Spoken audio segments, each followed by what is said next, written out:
kind of a weird time for me to do this.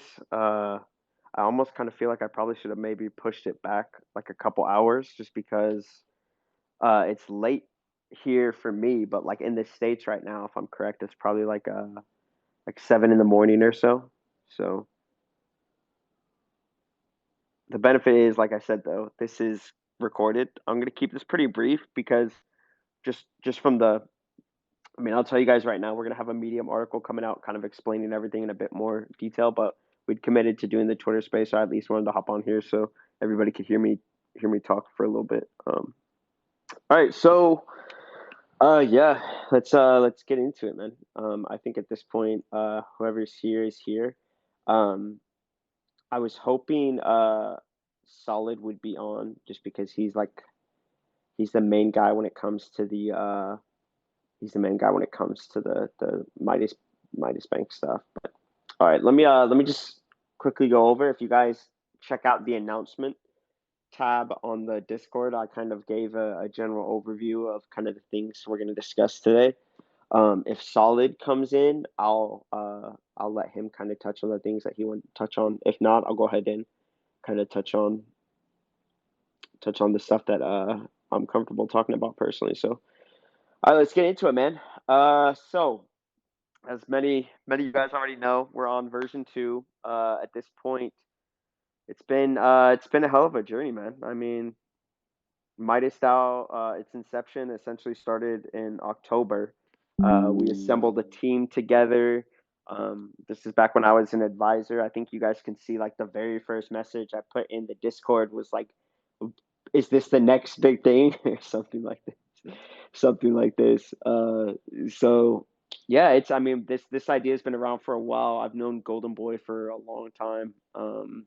So I mean, we've come a really long way, man. We've come a really long way. And as I've said a bunch of times in the chat, whether the price is up or down, I'm still bullish regardless because I really do think a lot of stuff that we're doing has the potential to be like absolutely game changing. Um, so version 1, we got kind of caught up in the DAO apocalypse, as Jesse Echo likes to call it. Um, and yeah, I really wouldn't describe it any other way. It pretty much was a DAO apocalypse, more or less. Um, the rebase DAOs, everything that did a degenerate APY got nuked. I think our strongest suit has been the ability for us to adapt. I think we're very quick on how we adapt. But I think going forward, we're going to see like a different approach now. And this is kind of something that we talked about internally too, that we have all these crazy cool ideas, but at this point we have a lot on our plate. Like, I think our product suite that we have right now is perfectly fine. I think we can make some adjustments to things and tweak some things with the nodes, but overall, I'm very happy with the products that we have out right now. And at this point, it now just comes down to execution. So that's kind of, let's talk about DeFi X phase 1. So I mean, you guys saw the snippet of or I'm sorry, not snippet. You guys saw the graphic banner, the infographic of the original like DeFi X phase 1 versus DeFi X phase 2. And I'd like to essentially like take this Twitter space to really essentially kick off DeFi X phase 2. That's our main focus. Everything that we had wanted to accomplish is up and running. Everything we have, the initial products are all DeFi X phase 1. Our entire focus at this point is DeFi X phase 2, more or less. And that is, at least like going forward, that's pretty much going to be our main goal. Is just we're just focusing on the DeFi X phase 2. So with DeFi X phase 1, you had the staking, the bonding, the treasury buybacks and burns, which we haven't really been able to keep up with for a couple of reasons that I'm going to address here in this space. Nodes, the new node stop, and then the token tax to treasury. That's all DeFi X phase 1. We're officially done with DeFi X phase 1. At this point, we're DeFi X phase 2 now. So what does that mean for those that haven't seen the infographic? That's a reworked UI. That is the rebrand of Midas DAO. That is the thrown nodes into validator nodes. That's the DAO structure officially built, which gives us the ability to eventually transfer Midas over to a DAO, DAO ownership, fintech organization, and then our flagship project, Midas Bank. Okay, so let's kind of go down the list of this the format here I set up. So now that we're in DeFi X phase 2, we're gonna kind of break the phase 2 down into parts, because at this point, one thing we really worked on hard, which it really might not seem like it, but we've worked really hard on trying to give as accurate times of when we're gonna have stuff done as possible. So it's been tough though. I really am a firm believer of let's give ourselves as much wiggle room as possible. But right now there's just some realities to the fact that we have just one workhorse dev that is mainly doing most of the bulk of the work, which is, Golden Boy. Um, also, yeah. So at this point, uh, yeah, I'm gonna start if I don't go off the format, I'm just gonna start spitballing basically. So I gotta stick to it, even though I wanted to talk about something. So the rebrand from Midas DAO. So that is something that I think you're gonna be seeing pretty soon here. The rebrand, we actually have already purchased or not purchased. We already have like a new domain website stuff. That is likely going to come when we have the reworked UI. So I think that's one of the things you guys can expect is the reworked UI and the rebrand is going to hit around the same time. That's most likely going to happen. Like I said, uh, Midas X was the first thing we threw out, but I think at this point we're leaning towards just doing Midas itself, just Midas. But we'll see. We're still kind of talking about that internally as a team, but we have purchased a couple domains that we're going to hopefully move over to here pretty soon. Um, our new consulting agency, that's a big one. So we actually have onboarded Jesse Eccles, um, his agency. We're going to be his first project that he's doing through the Obsidian consulting agency. Honestly, just in the brief times we've had Jesse on a phone with us, he's opened a lot of doors that we never would have gotten open just by ourselves. Um, and I've had a lot of phone calls with Jesse. He's actually probably been one of the people I've talked to most while I've been on vacation here. Um, he is really going to help us in a couple really, really, really big important areas. Um, Let me kind of outline those. Essentially, with his Obsidian Council, you can expect Jesse is really pro this project. He sees the vision that we have. He shares the vision that we have. So much so that instead of paying him in USDT, we've paid him in Crown and Throne. He originally only wanted 750 Throne, but I actually gave him 1,000 Crown from my own personal team wallet as well, because he believes in the vision that we do. He sees this as a potential multi-billion-dollar project if we can pull off what we're trying to do. So to me, it meant more to have him like fully invested in the project. So giving him 1,000 Crown with all that he's already helped us with, it's just invaluable. Like we would not have had an opportunity to talk to Olympus DAO if not for Jesse. That was a complete Jesse connection there. So what is his agency going to help us with? The main thing that he's going to help us with more than anything is number one, user experience, and number two, consistent marketing and marketing direction. That is something he's very good at and something he's very familiar with and has a lot of experience is growth hacking. But he was talking about, when we were talking about our marketing, he's like, it seems kind of reactionary. Our marketing is basically just kind of, we like shoot a shotgun blast and that's it. And then like it takes forever for us to reload and then boom, we do another marketing campaign. What Jesse's going to help us do is get like consistent marketing going so that we have a good direction that we're moving in, and it's just consistent. It's not going to be this like just every now and then type thing. Secondly is user experience. This is like a really big one that is often neglected in this space is UX, user experience. Right now, I think Midas DAO is very easy to understand for the average DGen 8 that is very experienced in this space. So for that person, Midas DAO is very easy to understand. But when you guys are looking at our infographic and see things like FinTech organization and Midas Bank, obviously that means we're going to be targeting like a much broader audience. We're going to be targeting not just the experienced DGen 8. We're going to be targeting the average crypto investor that might barely know much aside from like Coinbase or Binance. We need to have top-notch user experience that is very easy to understand for the average person to be able to bring in, because we want to do really targeted marketing for stuff like that. And right now, it's just right now our user experience is just not conducive, more or less, to like bringing on new people. So that is the two things that Jesse's really going to be helping us with, is the new like user experience type stuff, and then also helping us with marketing. And he's also given us some really valuable input too, just from a tokenomic and direction standpoint. I'm a huge fan. So yeah, I just wanted to say that's the consultant agency. I know people have been asking, when is Jesse going to make a video? When is Jesse going to make a video? I haven't asked when he's going to make a video.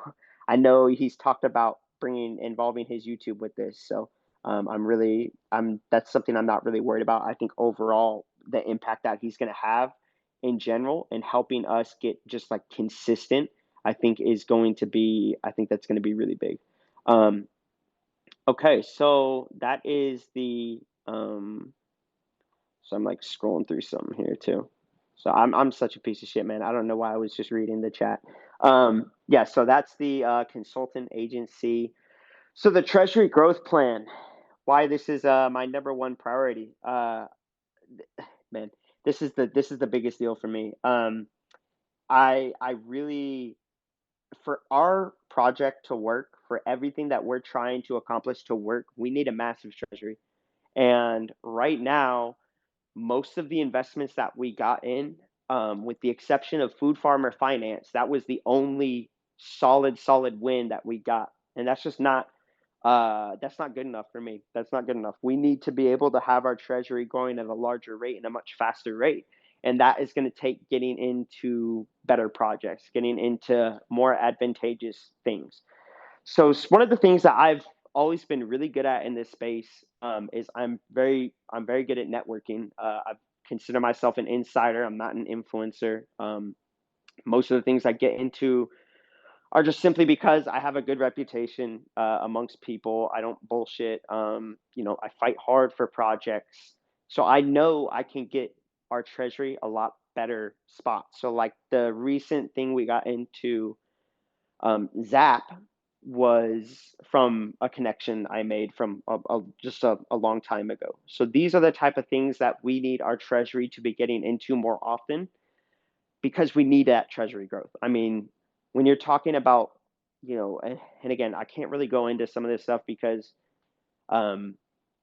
Solid isn't here, and I really, really don't want to overstep my bounds. But to do something like Midas Bank, you're looking at like, we're going to need a treasury probably around like $200-300 million.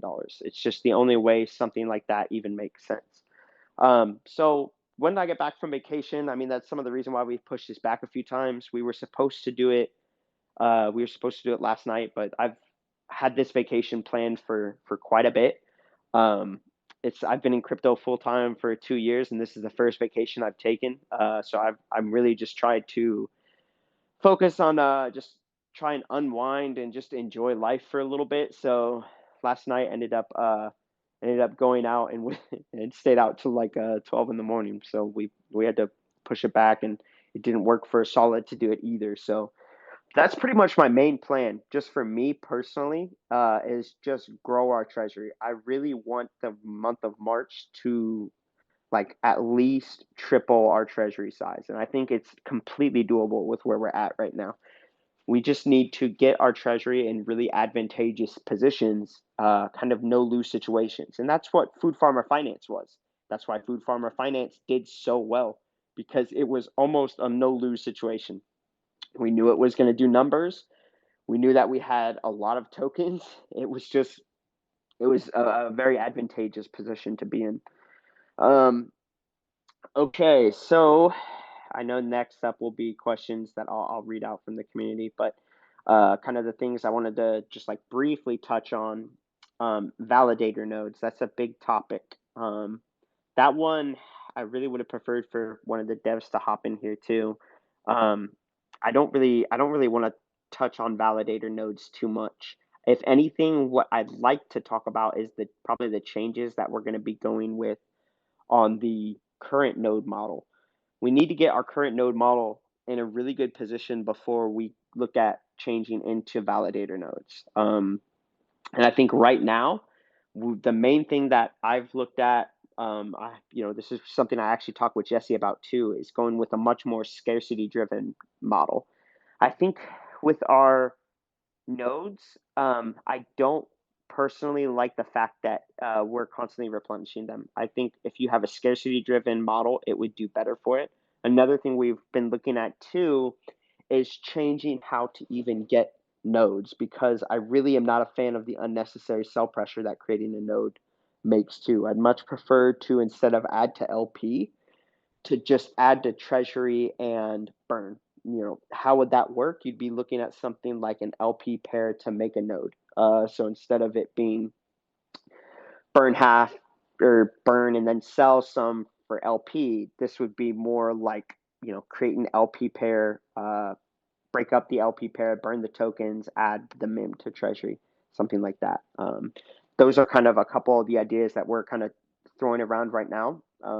So before we even jump into validator nodes, I think changing our current node model as it is right now just makes the most sense.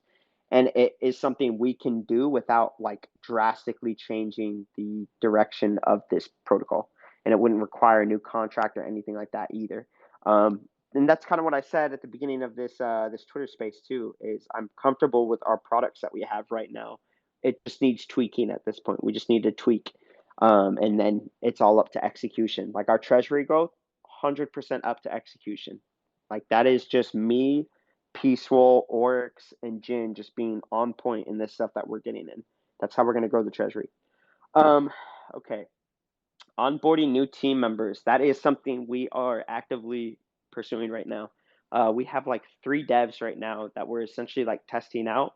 One of them is actively doing some stuff right now on some back end work. We have another front end guy I just referred to, Golden Boy. And then we have another friend of mine who's a really talented dev for another project full time that is going to have a lot more freedom come the 25th. I think when you're looking at like bringing someone on full time to kind of ease the load off and help us with development, that's the type of guy that we're wanting to get on board. And there is another dev I've talked to as well from a separate project that is very interested in coming on board once we kind of get the current tweaks done. So you could possibly see him coming on board when it comes to validator nodes, when it comes to building those, because he actually has a lot of experience in that area. So I am happy to say that, yeah, we do have some actual devs now in the pipeline. As I said, one of them is actively being tested right now. Obviously, the main thing with anything like onboarding other devs that are going to be touching smart contracts is we want to make sure it's a completely safe situation. That's even something Jesse echoed too. Is for him to feel comfortable coming on board, especially, he wants to be sure that the devs that we bring on are at least internally KYC'd, maybe through an organization like by the same way I did it. That way, it just ensures that we're not going to get, we're not going to get rugged by anybody, because that would just be a really shitty situation. So that is something I'm very excited about. I've been kind of keeping watch of that while I've been on vacation here. And then the last thing, Midas Bank. I really, I really don't want to talk too much about Midas Bank right now. Just to be frank, Midas Bank is months off, months, possibly years off. But when you're looking at doing something like what we're going to try and do with Midas Bank, as I told you guys, it's going to need a massive treasury for something like that. When you're looking at turning a DAO into owning a fintech organization, and then trying to transition into some sort of online bank, the regulatory headaches that are going to come with that are just fucking insane. We're really going to have to be firing on all cylinders to get that off the ground. But as I said, I'll always really hesitant to talk about this. I hope that most people recognize how committed we are to the project. Through the ups and the downs, none of our enthusiasm has changed. I would not have put my own personal information on the line per se if I wasn't like fully committed to this. Like I truly think, and the team does, that doing something like Midas Bank could be legitimately game changing. But as I said, we're like probably like months to years off on Midas Bank. As we get closer and closer to it and we have more information, we'll obviously divulge that when we can. It's not just going to be like, it's not going to be like 10 months down the road and then all of a sudden we're like, hey guys, here's fucking Midas Bank. No, we're going to, when we have more information that we can talk about, we will be fine releasing that to the public. So yeah, that's pretty much the stuff I wanted to touch on. Next up, I'll answer some questions from some people. Let me see here. Yeah, I'll go ahead and there was a couple questions that were just asked ahead of time. Let me read one of them out. Are there any plans on for a Treasury dashboard? If so, what is the status and timeline? Yeah, building a dashboard is pretty important, but I think that is kind of on the back end of importance. The main thing that we're going to be looking at is more so just like the node changes that I talked about, and then the new website. I think those kind of take precedence over a Treasury dashboard. But that could be something once we have these new devs onboarded, these type of things can get fast tracked. Another question that I saw a lot is, and even the mods asked this. I did like a little informal AMA with the mods a couple days ago, and they were kind of asking what do we think about this whole blacklisting stuff that's going on in this space between like Universe Money, and then I believe Titano did some blacklisting too. Look, we're not going to blacklist. We're completely against blacklisting, and OTC deals don't make any sense for us either. I know we talked about in the mod AMA, what if we could get to a point where we can buy back nodes, like buy back Zeus nodes and then just burn them? I like that idea, but the thing is treasury growth is the most important thing to us right now. So between growing the treasury size again and then starting to kick off buybacks and burns, I don't really see a place for buying back OTC nodes. It just, to me, and for those listening, OTC just means over the counter. It's when we buy something from someone off market. So it doesn't actually run through a DEX. It just runs directly through us. It just doesn't make sense, because our main priority, as I said, is building a really large treasury for Midas Bank, and then secondary to do buybacks and burns, kick those back off. I think the community will be plenty happy with doing buybacks and burns. Plus, I think depending on the node changes that I mentioned earlier, if we go that route, I think it would alleviate pretty much all the sell pressure that nodes currently create. Okay, let's see. I'll do one more of these just like pre-asked questions, and then I'll open it up. Open it up real quick. Okay. People were asking, what is Midas rebranding plans and timeline? Yeah, like I said, we're probably gonna rebrand to Midas or maybe Midas Finance. We already bought the new website, like I said. Honestly, that is something that's likely going to be available possibly this week. Now let's see. Today is Monday, my time, so it's Sunday, you guys' time. Yeah, that is something I believe that is likely going to be this week. Okay, cool. That is pretty much. I don't want to read any more questions. So let me just people that want to ask questions, feel free. MRK, I'll let you speak because you asked for a little bit. Just make sure to unmute your mic.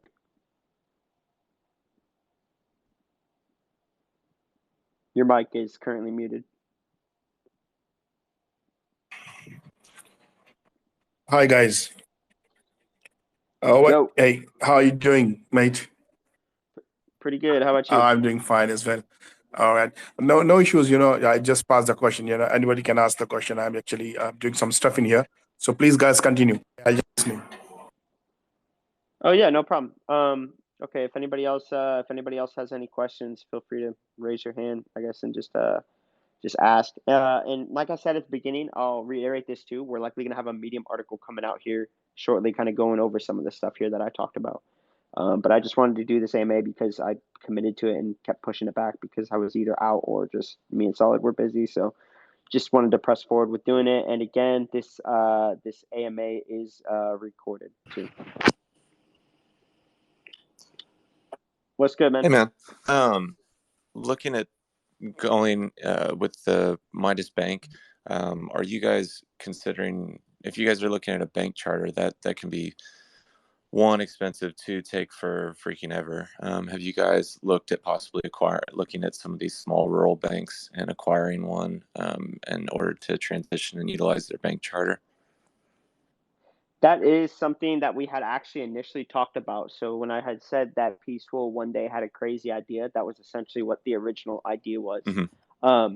But in talking with Solid, because Solid's actually worked for like a fintech accelerator before he was a part of Midas and was kind of helping Floki, we basically determined that idea, it just didn't make any sense for us. We kind of laid out a plan that made the most sense for actually being able to do it. But we're still waiting to hear back from lawyers on whether it's even feasible. Okay. So yeah, like I said, there's a bank here in like in the Midwest of the U.S. That Peaceful was originally looking at, and basically was like, yo, wouldn't it be cool if our DAO could own a bank? And that is kind of what started the idea for Midas Bank, more or less. But if it gets to the point where that's something we can do, we would like to. But at least with Midas Bank, we're definitely not going to be doing it in the U.S. It's just there's just way too many difficulties here in the U.S. That makes And sense. when we've been looking at doing the banking, we envision much more of a Citibank type thing where it's not brick and mortar, because that just wouldn't make any sense. I worked in banking too prior to crypto, and I can tell you the only people that go into brick and mortar stores are old people. So this would need to be something that is much more tailored to the to people our age, more or less. I don't know how else to say it. Yeah. I'm in the Midwest too, and it was more about the bank charter rather than the actual physical brick and mortar location. That's just kind of like a throwaway. But Yeah. that makes sense. I get it. I wasn't looking at like an actual brick and mortar. Nobody gives a crap about that. I was talking about the regulatory environment, because I know that's a bit crazy to get into. And so sometimes it's easier to buy than build. But I get it. You guys are looking at the regulations too. So. Yeah, and like I've said this before too, and I'll just reiterate it in this space since this space is recorded.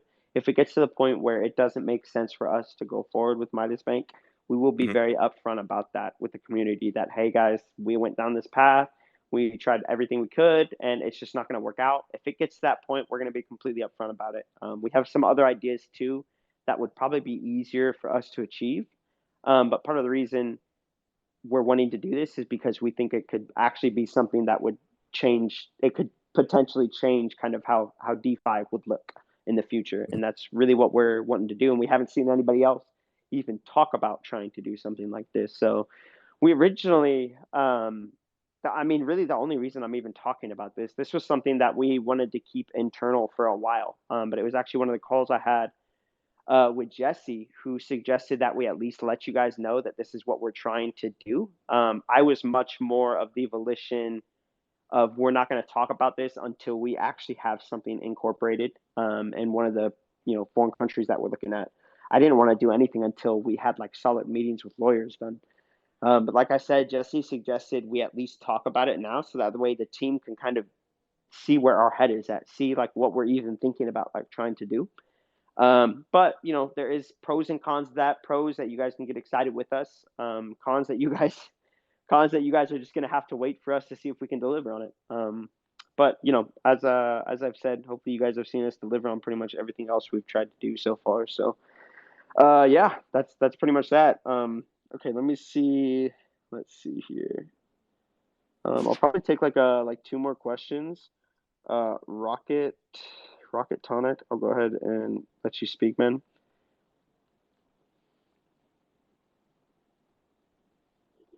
Yeah, how's it going? Hey, how you doing? I've been with Midas since day one through all that rebase craziness.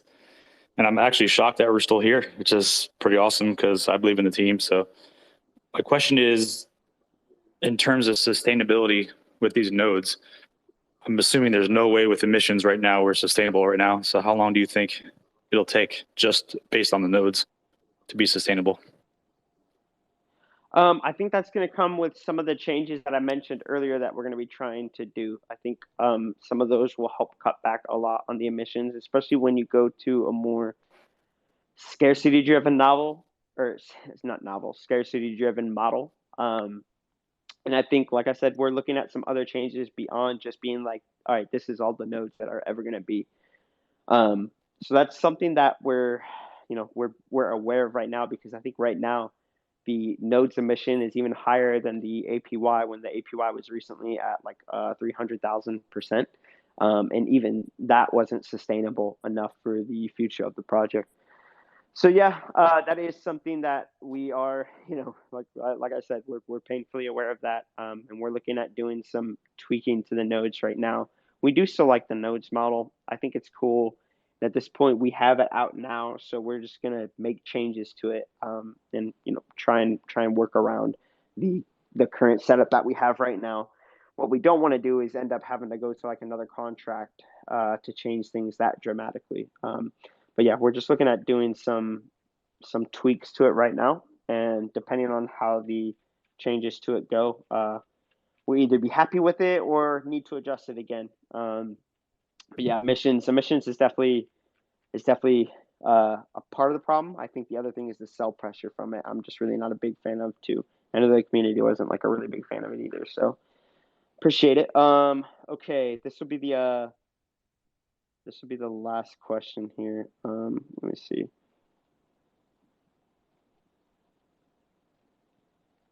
All right, Freaky. That's it's a great name, man. Yeah, man. Go ahead and unmute your mic.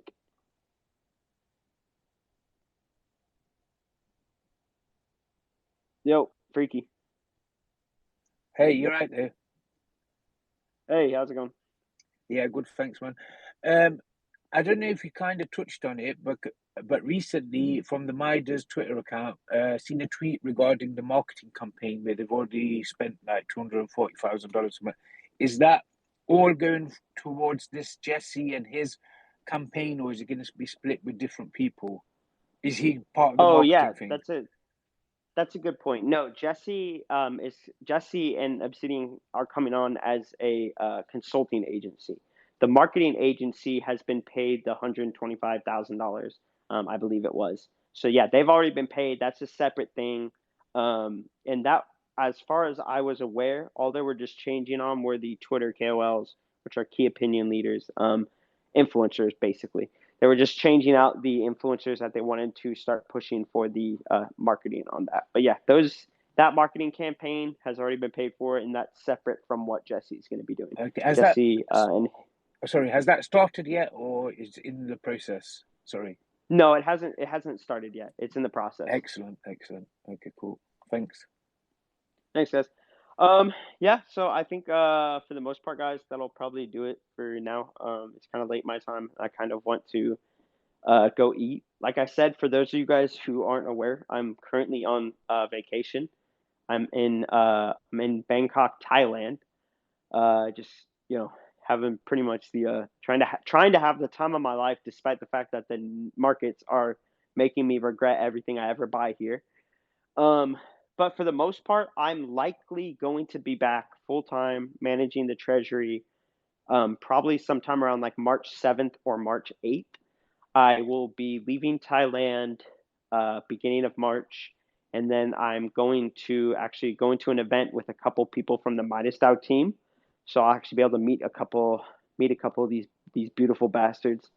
And then I'll be back home in my apartment in front of my computer and desk March 7th, and we'll be taking back over the reins of the Treasury and CFO stuff. Right now, Oryx especially has been primarily managing it with input from Jin and Peaceful. And yeah, so that's pretty much that. Like I said, I just want to reiterate again, this Twitter space is recorded for those who aren't up yet, because I understand it's probably like 7 in the morning, like US time. So I know there's probably quite a few people asleep right now. And then secondly, we'll be having a Medium article coming out, kind of a little bit more so explaining things, reiterating. This was more so just kind of my voice going off what we had talked about as a team. At least with the Medium article, it's going to be more like direct input from guys like Golden Boy and Jin. So appreciate it, guys. Hopefully I'll try to talk to Solid and see if he can give any input into the Midas Bank stuff on there. But like I said, the one thing we were comfortable talking about is that Midas Bank is, like I said, we're months, years down the road from that. But that's something we're committed to. We're not going anywhere. I still am bullish on Midas DAO as I was day one. My opinions and feelings of it haven't changed. And like I said, if things change in the future, we've always been very transparent and upfront about that. So yeah, I'm really not concerned. I appreciate everybody for tuning in here and asking some questions, and I appreciate all the pre-scripted questions that people asked throughout the last couple days. I'm glad that at least I was able to hop on this time, right, and and actually do the Twitter space a couple days late. But yeah, man, we did it. So I'm sure I'll see some of you guys in the chat. I kind of have been bouncing in there every now and then. But yeah, I'll be pretty much officially back around like March 7th, March 8th. So yeah, appreciate it, guys. Thanks a ton.